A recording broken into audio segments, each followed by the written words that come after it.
À la une de ce journal, plus de 335 milliards de francs CFA mobilisés par les sociétés d'État pour le compte du budget de l'État en 2019. Une augmentation d'environ 3 milliards et demi de francs CFA par rapport à 2018. La clôture de l'Assemblée générale cet après-midi à Ouagadougou. Une actualité à suivre dès le début de cette édition. Un nouveau candidat dans les starting blocks pour la présidentielle de 2020, Abdou Nassira Sanfo, candidat indépendant, fonde espoir sur la jeunesse pour accéder au pouvoir. Nous découvrons le candidat et son programme de société dans quelques instants. Pas de Hajj cette année pour les Burkinabés résidant au Burkina Faso. Le cinquième pilier de l'islam ne sera possible que pour les fidèles musulmans sur place en Arabie Saoudite. Le Covid-19 dicte sa loi. Le gouvernement donne l'information à la presse. Nous aurons les détails dans ce journal. Et puis lui, Salif Kiekieta, alias Smarty, désormais ambassadeur de bonne volonté de l'UNICEF. Sa mission, sensibiliser sur la protection des droits des enfants. Il reçoit sa nouvelle mission ce matin à Ouagadougou. Nous évoquerons cette nouvelle nomination de l'artiste burkinabé en fin d'édition. Bonsoir, merci de nous suivre. Ravi de vous retrouver pour cette édition de l'actualité. Une bonne note donc pour les sociétés d'État qui ont engrangé plus de 333 milliards de francs CFA pour le compte du budget national. Les 21 entreprises étatiques reçoivent les félicitations du chef du gouvernement qui encourage à garder le cap. La 28e Assemblée générale des sociétés d'État a aussi adopté des recommandations suivant les conclusions des travaux avec Roger Kam et Sébastien Zongo qui viennent de rentrer de Ouaga 2000.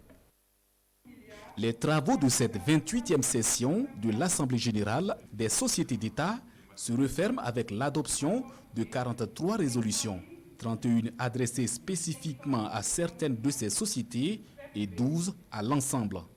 Le Premier ministre salue la performance de l'ensemble de ces 21 entreprises qui ont rapporté plus de 335 milliards de francs CFA au budget national en 2019. Toutefois, avec l'avènement de la Covid-19 et ses implications sur notre économie, les acquis pourraient être compromis en 2020 sans la prise de la pleine mesure de ce risque nouveau. L'environnement économique actuel doit désormais être considéré comme une donnée majeure dans la formulation de la stratégie de développement des différentes sociétés et non comme le principal prétexte pour en justifier les contre-performances. Christophe Joseph Marie Dabiré invite à l'application stricte des décisions issues de la présente session. Je voudrais insister particulièrement sur les points ci-après. La finalisation du référentiel d'élaboration des contrats plans entre l'État et les sociétés d'État, la signature des contrats d'objectifs entre le directeur général et la société en lieu et place de lettres de mission, la poursuite de la mise en œuvre des outils de code de bonne pratique et de gouvernance, la mise en œuvre effective des décisions issues de l'Assemblée générale des sociétés d'État. La 29e Assemblée générale des sociétés d'État est envisagée au mois de juin 2021. Un exercice similaire s'ouvre ce matin à Ouagadougou. Il s'agit du comité conjoint d'orientation du Fonds de consolidation de la paix du système des Nations Unies en session à Ouagadougou. Le cadre de revue permet d'apprécier l'état d'avancement des projets et de se donner des orientations pour la programmation de 2020. L'ouverture de la rencontre a lieu en présence de Jean-Eudes Bayala et Sébastien Zongo. Près de 8 milliards de francs CFA, c'est le montant déjà investi en appui au programme d'urgence pour le Sahel dans 8 projets dans les régions du Sahel, du Nord, du Centre-Nord, du Centre-Est, de la boucle du Mouhoun et de l'Est. Les conséquences de la gestion de la maladie à coronavirus sont citées dans les difficultés de réalisation. La difficulté majeure, c'est qu'il y a eu un déplacement massif de populations dans ces zones, alors que ces projets doivent contribuer à la cohésion sociale, à améliorer même la confiance de la population et les forces de défense et sécurité. Les gouverneurs sont là, les représentants des OSC sur le terrain sont là, ils vont donner une appréciation réelle de ce qui a été fait sur le terrain et ensemble nous allons voir quels mécanismes nous pouvons mettre en œuvre pour vraiment booster la réalisation de ces projets. Et justement, cette première session du comité conjoint d'orientation du Fonds de consolidation de la paix du système des Nations Unies au Burkina Faso est le lieu d'apprécier l'état d'avancement des projets et de donner de nouvelles orientations pour la programmation 2020. C'est pour qu'on puisse ensemble voir l'importance de cet instrument qui est le Fonds de consolidation de la paix, un instrument qui est justement pour ce genre de situation, qui permet la flexibilité, qui permet des investissements dans des endroits qui sont dits à risque. Et nous allons voir quels sont ces ajustements qu'il faut apporter pour qu'on puisse vraiment être auprès du pays, auprès des populations. Le comité conjoint d'orientation du Fonds de consolidation de la paix est l'organe d'orientation et de décision stratégique. Actualité politique à présent, depuis son quartier de Katreyar à Ouagadougou, Abdou Nassira Sanfo déclare sa candidature à l'élection présidentielle de 2020. Candidat indépendant, il fonde espoir sur la jeunesse pour accéder à la magistrature suprême. Le candidat décline son programme de société à la presse que nous découvrons avec Urbain Benito Soumé et Draman Dadian. Abdou Nassira Sanfo, 44 ans, enseignant de formation. Il déclare ici sa candidature à l'élection présidentielle du 22 novembre 2020 par voie de presse. Rien dans la gestion actuelle du pays n'est à son goût. Et ces élections donnent l'autorité encore au véritable propriétaire du pouvoir qui est le peuple, de décider, de dire continuez à nous tuer, ou de choisir encore qui confier ses espoirs. Un Burkina nouveau, il y croit sous son leadership avec le soutien des jeunes. La paix est au centre de son programme. Il prône le dialogue pour venir à bout du terrorisme et entend lutter contre le chômage et la corruption, ce qui passe par l'instauration de la culture du résultat dans l'administration publique. Le candidat Sanfo annonce également l'érection de chaque village en commune, sécurisé par une brigade de gendarmerie. Au nombre des réformes, la révision de la Constitution et la mise en place de 5 institutions fortes. Un gouvernement d'union nationale de 23 membres, un parlement avec 2 chambres dont celle des sages, un observatoire national, une justice et une armée républicaine. L'armée serait une institution à part entière. L'initiative de défense, l'initiative de mise à disposition des moyens militaires viendrait plus de l'armée. Et nous allons introduire les élections dans l'armée. Le chef suprême des armées serait élu par les militaires. Parce que la démocratie doit s'étendre à tous les niveaux. Une fois élus, enseignants et agents de santé auront chacun une prime de motivation annuelle de 1 million de francs CFA. Et la nouvelle monnaie de son pays, le Burkina Faso, s'appellera Africa.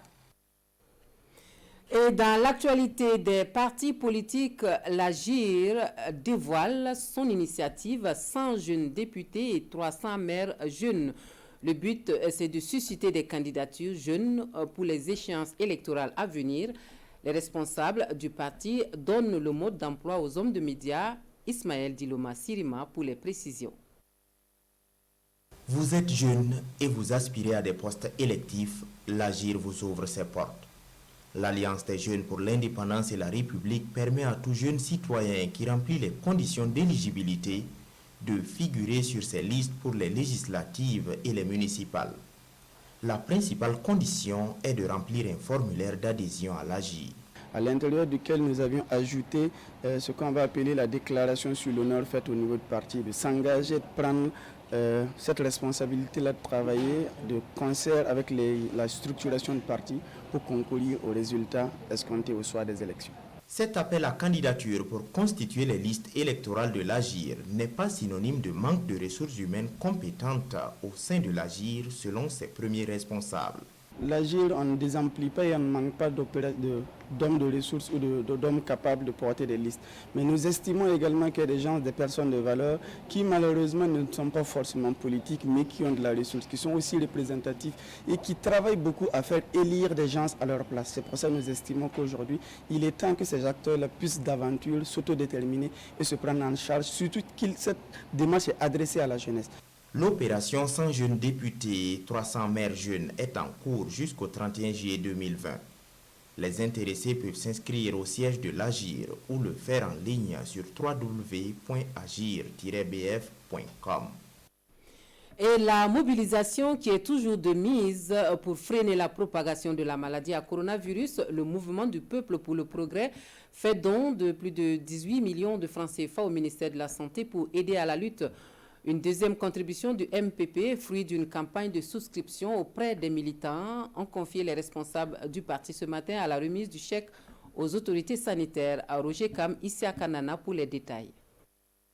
Ce chèque de plus de 18 millions de francs CFA est la contribution des militants à la base du mouvement du peuple pour le progrès pour la lutte contre la maladie à coronavirus. Une somme collectée lors de la campagne de souscription lancée par le parti. Pour ses premiers responsables, la lutte engagée contre le Covid-19 concerne tous les Burkinabés. À travers ce chiffre de 18 millions et quelques là, vous allez voir que peut-être certains ont mis 200 francs, il y en a qui ont mis 500 francs, il y en a qui ont mis 1000 francs, il y en a peut-être qui ont mis aussi 100 000 francs.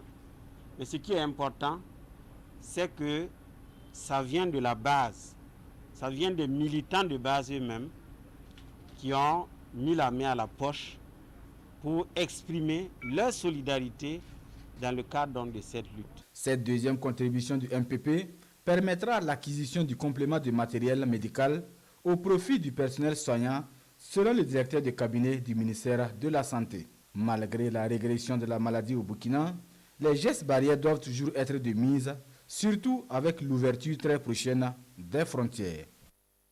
Venons-en aux nouvelles du Covid-19.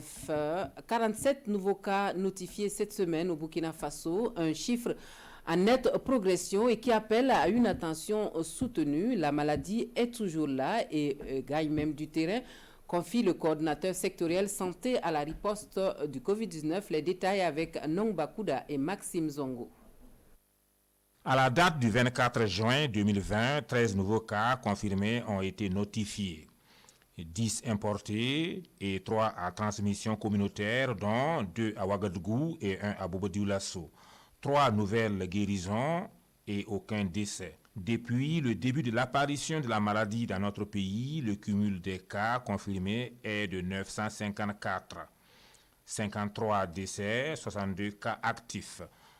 Si lors des précédents points de presse, la tendance était à la baisse, ces derniers jours, le nombre de cas, malheureusement, est reparti à la hausse. Pour ce qui concerne l'évolution du nombre de nouveaux cas, nous avons noté au cours donc des 3 dernières semaines une tendance à l'augmentation, puisque à la semaine 24, nous avions 4 cas cumulés.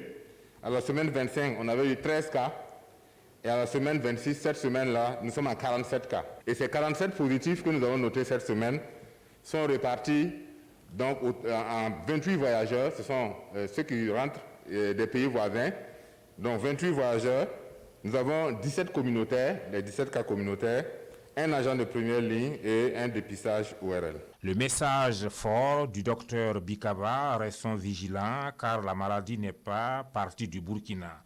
Cette interpellation, selon le coordonnateur, parce que nombreux sont ceux qui ne respectent plus les mesures barrières. Nous avons constaté qu'il y a un relâchement. Un relâchement, au vu des chiffres qui sont donnés au cours des semaines, les gens en sont venus à se dire que la Covid est partie du Burkina. Nous disons la Covid n'est pas partie du Burkina Faso. Il y a toujours des cas résiduels. Il faut que nous maintenions effectivement nos efforts, surtout que nous allons dans la perspective de la réouverture des frontières. Le Covid-19 en chiffres à travers le monde, c'est 4 821 970 cas en Amérique pour 238 690 décès. 2 365 834 en Europe pour 189 812 décès. Le continent africain totalise 347 779 contaminés. Tout juste à côté de chez nous, 15 473 cas au Ghana, 8 164 en Côte d'Ivoire, 6 333 au Sénégal et 5 211 en Guinée-Conakry.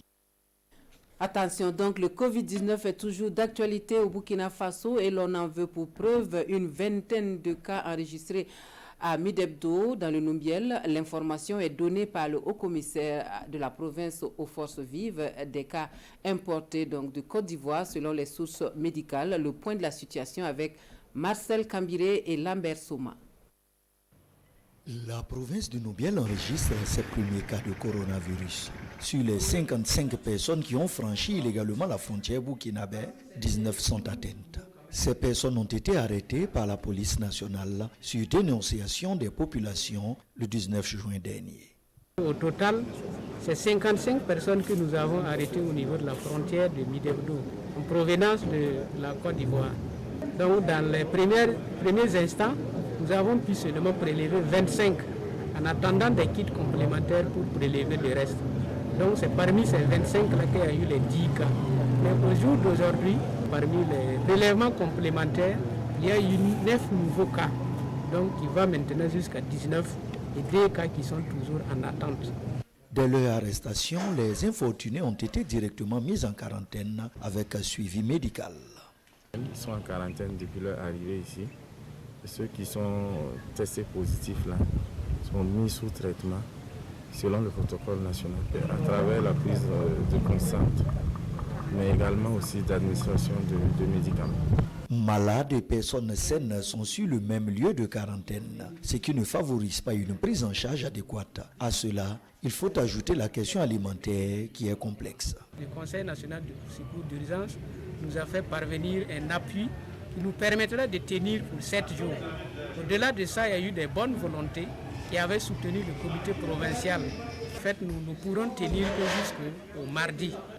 Le haut-commissaire de la province du Numbiel a, au cours de cette rencontre avec les forces vives, interpellé les transporteurs sur le rôle qui est le leur dans la lutte contre la maladie à coronavirus. La pandémie du coronavirus qui aura eu raison du 5e pilier de l'islam pour ce qui concerne les fidèles qui ne résident pas sur place en Arabie Saoudite. C'est la principale information du point de presse animé par le ministre en charge de l'administration territoriale. Le gouvernement recommande alors la sécurisation des fonds déjà versés dans les agences de voyage. Adama Guiti, Sekou Zongo pour le compte rendu.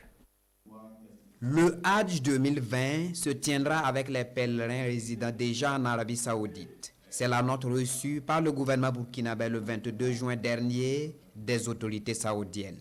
Conséquence, les Burkinabés résidant au Burkina Faso ne pourront pas accomplir le 5e pilier de l'islam cette année. Information livrée par le ministre burkinabé en charge des cultes à cette conférence de presse. Une décision consécutive à la pandémie du coronavirus qui commande d'autres mesures au niveau du Burkina Faso.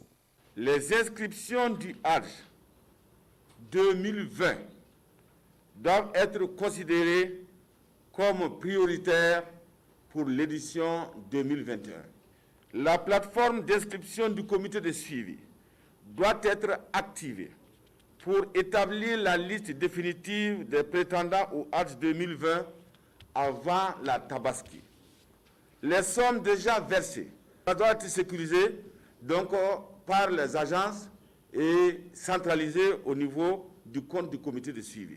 Le gouvernement burkinabé est conscient des dépenses déjà engagées pour le compte du Hajj 2020, dira Simeon Sawadougou. Il invite de ce fait tous les acteurs concernés à réajuster leurs programmes et prévisions et surtout à rester dans la prière afin de répondre présent au Hajj 2021.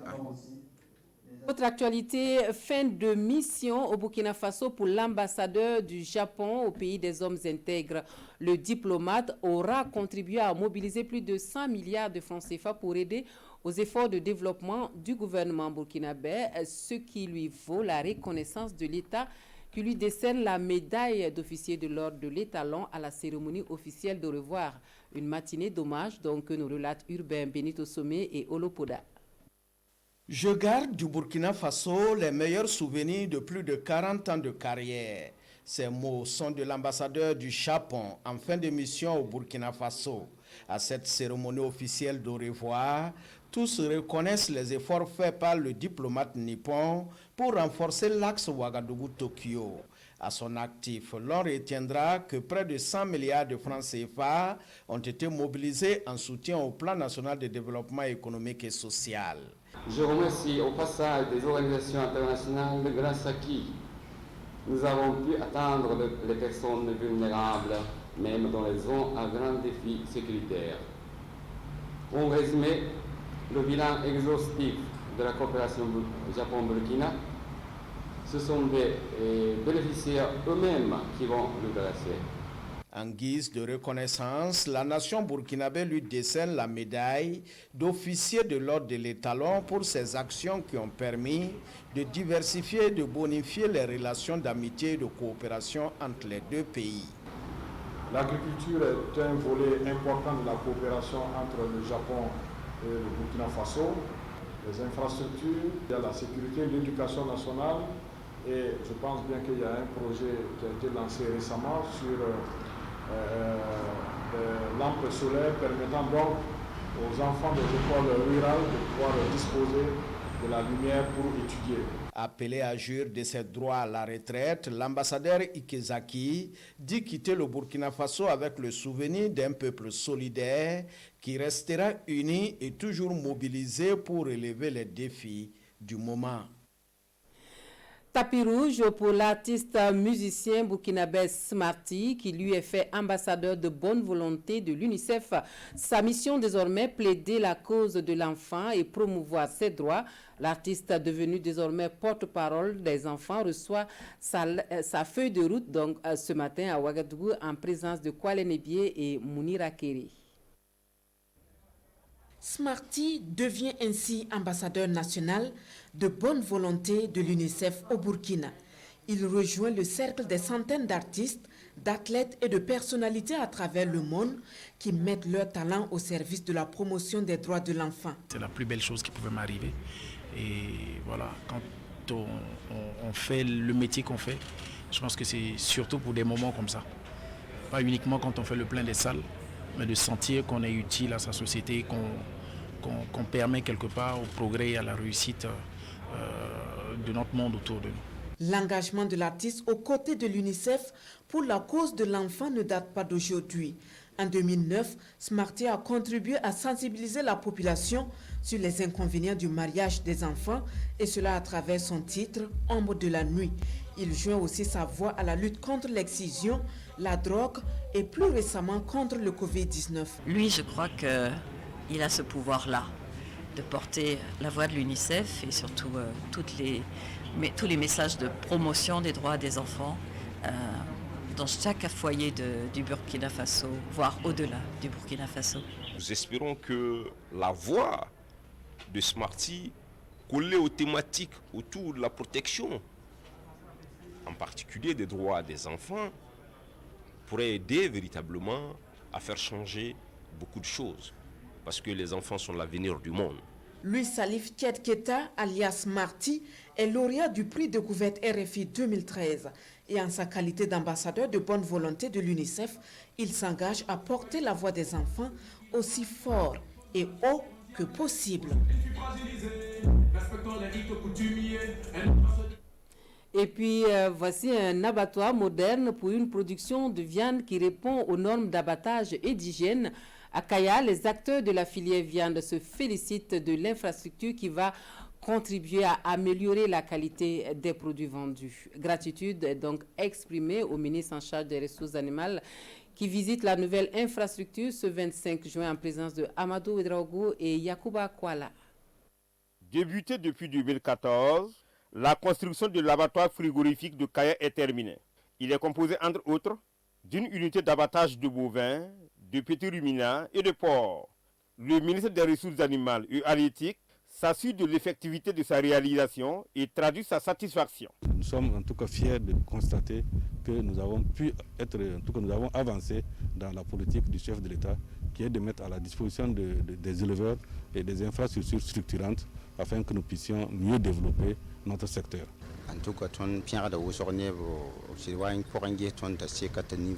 Nous sommes contents de la réalisation de l'abattoir. Depuis quelque temps, on voulait cet ouvrage, puisque là où nous sommes, les gens ne veulent plus venir payer la viande à cet endroit. Dans cet abattoir frigorifique, toutes les conditions sont réunies pour produire de la bonne viande. En termes d'ouvrage, on a aussi le système de traitement biologique d'eau qui nous permet en fait de collecter toutes les eaux usées et de les traiter et reverser dans la nature. Et il y a le sang aussi qui est collecté et on met des dispositifs pour empêcher la coagulation du sang qui permet à d'autres d'utilisation. Cet ouvrage a été financé entièrement par le budget de l'État à plus de 1,7 milliard de francs CFA. Il ne reste plus que le choix d'une date pour son inauguration. De nouvelles infrastructures, mais aussi de l'espèce sonnante et trébuchante pour accompagner les acteurs de l'élevage dans leurs projets d'entrepreneuriat. Le Fonds de développement de l'élevage fait des heureux bénéficiaires. De 500 000 francs CFA à 4 millions de francs CFA, ce sont les montants des chèques remis ce matin à Ouagadougou. Daouda Ouattara et Ernest Kambiré sont témoins de ce moment. C'est une main tendue pour une remise symbolique qui touche 291 bénéficiaires des crédits FODEL, le Fonds de développement de l'élevage. Les élus du jour, une dizaine d'acteurs triés à la volée. Ils reçoivent ici des montants individuels allant de 500 000 à 4 millions de francs CFA.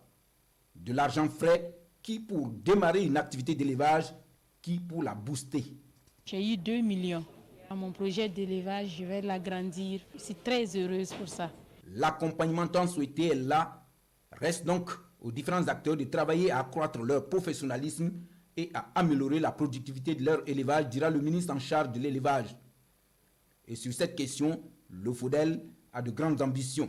Des projections qui sont des défis à relever pour un FODEL qui souhaite jusqu'ici son autonomie financière pour répondre au mieux aux exigences et aux besoins du moment selon des critères préalables. Nous accordons des crédits de 250 000 à jusqu'à 50 millions de francs CFA. Mais ça dépend des étapes. Voilà, donc de 250 000 à 50 millions, ça dépend de la qualité du dossier. Donc à toutes les étapes, il y a le comité de prêt qui examine, il y a aussi le conseil d'administration qui examine. Une fois où c'est bon, nous notifions le promoteur que son dossier a été retenu et il va compléter, signer une convention de crédit. Et le FODEL a toujours donné des crédits à des acteurs.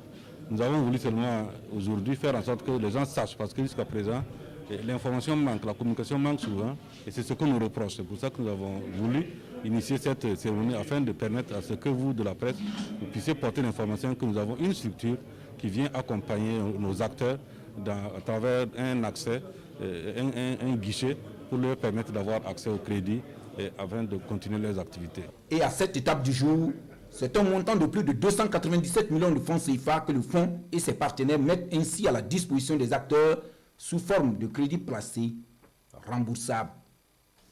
Et dans le domaine de l'agriculture, pour relever le défi du million de tonnes de riz paddy, le gouvernement burkinabé mise sur les intrants agricoles et semences améliorées. À Bama, ce 25 juin, les responsables régionaux de l'agriculture ont procédé à la remise des intrants et semences aux riziculteurs sur place. Manekahien Karim Sissé signe le compte-rendu de la cérémonie. Cette remise symbolique d'engrais et de semences améliorées aux riziculteurs ici à Bama marque le lancement officiel de la production du riz paddy dans la région de Haut-Bassin. Une action qui entre dans le cadre de l'initiative présidentielle, à savoir produire 1 million de tonnes de riz paddy cette année au Burkina Faso. Et ces mesures d'accompagnement que les producteurs de riz reçoivent de la part du gouvernement visent à atteindre cette production nationale. Notre région a bénéficié de 1704 tonnes d'engrais. Vous voyez que comparativement à l'année passée où toute la région avait que 2000, uniquement que pour le riz cette année ça fait 1704 tonnes. Cela est vraiment un soulagement pour nous parce que ça pourra pousser la production au niveau de notre localité et nous pourrons atteindre les objectifs que nous sommes assignés. La région des Hauts-Bassins doit à elle seule produire 144 450 tonnes de riz paddy.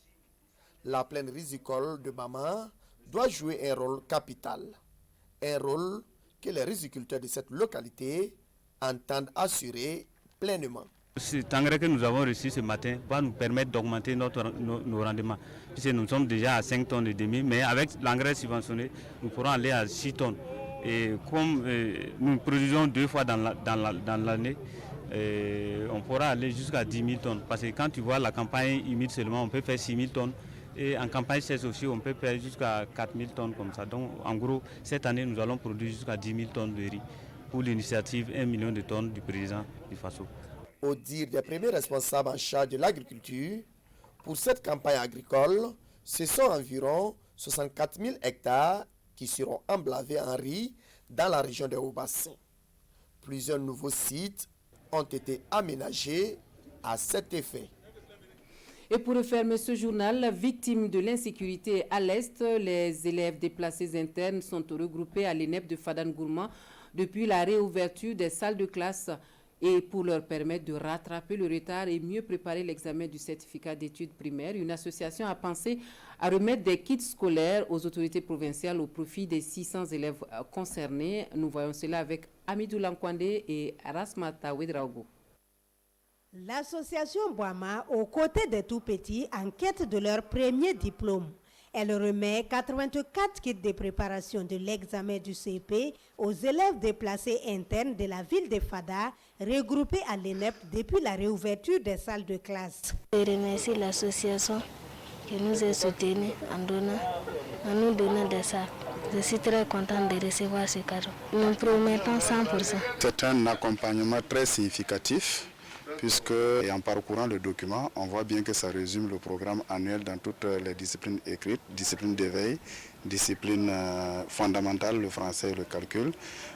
Lorsqu'on regarde de près, c'est un document qui va servir réellement à la fixation des acquis. Une initiative rendue possible grâce à l'accompagnement des partenaires de l'association Boama, comme le Rotary Club. En tant qu'association, notre objectif c'est d'apporter des solutions endogènes aux difficultés que rencontrent nos populations. C'est dans ce cadre-là qu'en réalité depuis janvier, constatant l'afflux des personnes déplacées, on s'est rendu compte que les populations les plus vulnérables pourraient être les enfants. Et c'est pourquoi depuis janvier nous avons initié ce projet qui a retenu l'attention de nos partenaires qui accompagnent régulièrement l'association, notamment le Rotary Club. Ces kits seront distribués entre les circonscriptions d'éducation de base de Fada, Yamba, Diabo et Matakwali. Et on referme ce journal ici. Merci de nous avoir suivis. Amandine Lalsaga vous retrouve à 23h pour l'édition synthèse. Très bonne soirée à tous.